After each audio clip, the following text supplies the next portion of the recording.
ወላይታ ዲቻ ምናልባት ሎጎአቸውን ቀይረው ቢሆን ኖሮ ዋንጫውን የሚያነሱት ይመስላችኋል? አርማቸውን ወይም ደግሞ ማሊያቸውን ተጠቅመን ተቃራኒ ቡድናቸው የተወሰነም ቢሆን እንዲፈራቸው ማድረግ እንችላለን ወይ? የዛሬው ጥያቄ ነው። በደንብ ላስረዳችሁ።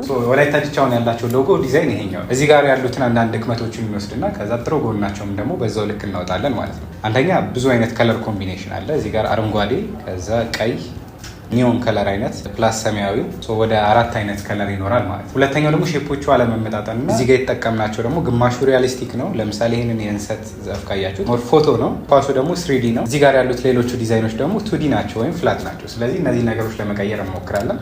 የመጀመሪያ የምናደርገው ምንድነው? ይህንን ሺልዱን መቀየር ነው። ሺልዱን ወደዚህ አይነት ሺልድ ቀይረዋለሁ ማለት ነው። ይሄኛውም ሞር ሲምፕል እና አሁን ላይ አገራችን ላይ ካሉ የስፖርት ሎጎዎች ዩኒክ ስለሚያደርገው ነው ማለት ነው።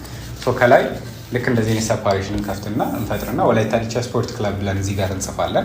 የወላይታ ዲቻን ትራዲሽን የሚገልጽ ፓተርን በዚህ መንገድ አስገባለሁ። ይሄ ምንድነው? ሰፓሬሽን ይፈጥርልናል። ከላይ ያለው ጽሁፍና ከስር የምንጠቀማቸው አይከኖች ሰፓሬት እንዲሆኑ ያደርግልናል ማለት ነው። ኳሱን ደግሞ ሞር 2D እና ዩኒክ በሆነ ዲዛይን አድርገን በእንደዚህ አይነት ዲዛይን እዚህ ጋር ፕሌስ እናደርገዋለን ማለት ነው። የወላይታን ትራዲሽን የሚገልጽ ደግሞ የእንሰት ወይም ኮባ ኢሜጁን ደግሞ እዚህ ጋር እናስገባዋለን ማለት ነው። እነዚህን ሁሉን ነገር አንድ ኮምባይን እናደርግና ፋይናል ሪዛልቱን በዚህ መንገድ ዲዛይን እናደርገዋለን ማለት ነው። አንዳንድ ከለሮችን አጀስት አድርገናቸዋል።